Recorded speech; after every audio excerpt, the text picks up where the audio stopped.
Hey yo, welcome to Unstoppable with Tarot. I hope everyone's doing super well. I thought today let's maybe try and do some zodiac readings. So I had a request to do a Leo reading. So let's start off with Leo.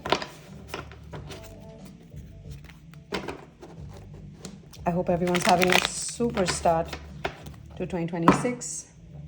Bottom of the deck, King of Swords. All right, let's go.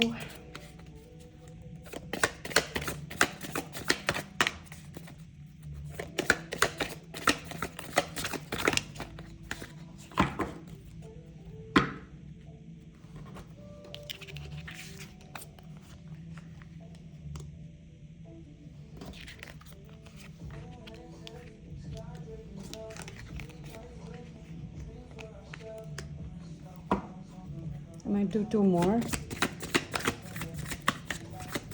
for Leo. Oh, that's right. I will keep them though. Awesome.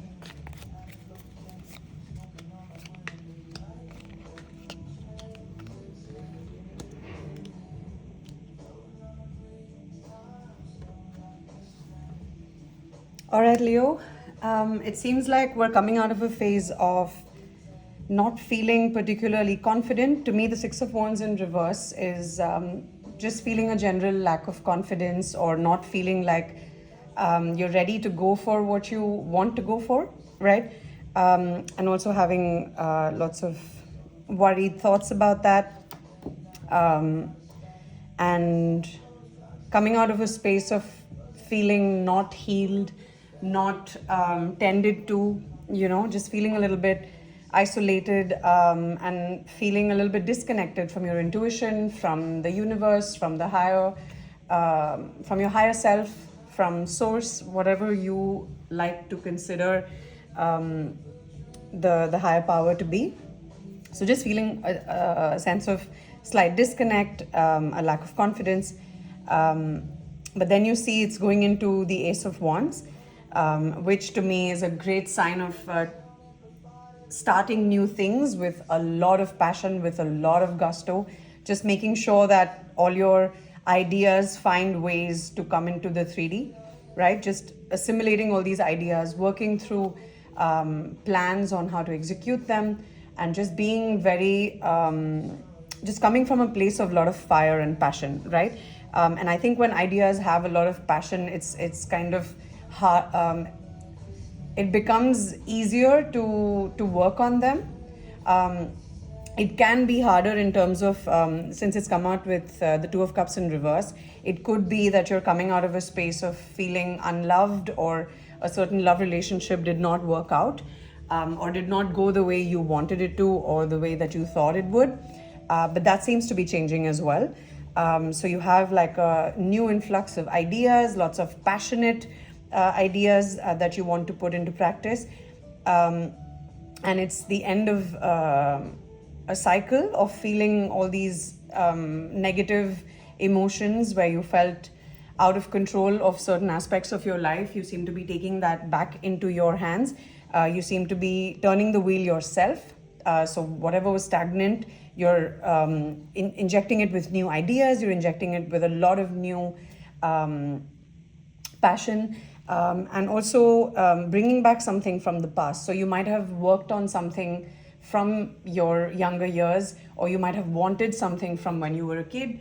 And recently you kind of tried to put that into momentum, but it just a general sense of, am I ready for this? Do I feel like I can actually have what I've been wanting forever? Like that kind of disconnected you from being able to go after it. But what it's asking you to do is just walking away from the feeling of, oh, I don't know how to do this, or will it work out?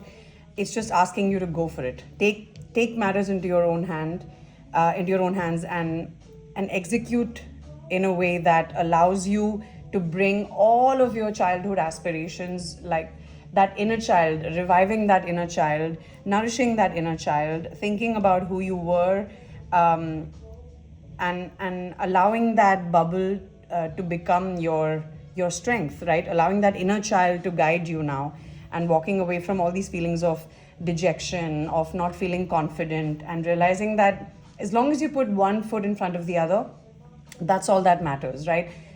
Without failure, you cannot succeed. It's just as simple as that. Unless you try, we will never know. I think that's why also you see kids are so much happier than adults, right? Because they're not afraid to try, they're not afraid to fail, they're not afraid to fall. And that's why there's so much emphasis on so many different walks of life on retaining the inner child, be it psychology, be it spirituality, be it religion. We're all asked to kind of really nurture that vulnerable space in ourselves, because that's your inner child, and that is the place from where you feel joy, you feel sadness, you feel your feelings, right?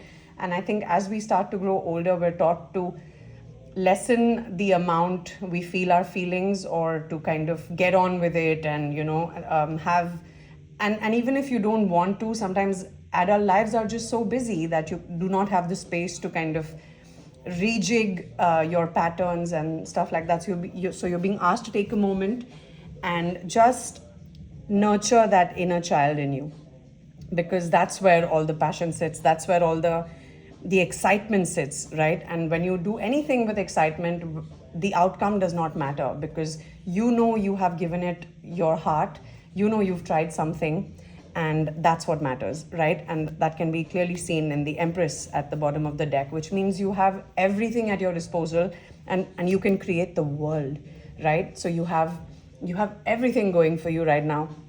And the Ace of Wands at the center of the deck, for a Leo reading, is perfect, because it's that wand energy just kind of on fire, right? So use this time to just do you, to focus on your energies, to focus on what you want from this life, and what would have made that 7-year-old you feel immense joy and excitement.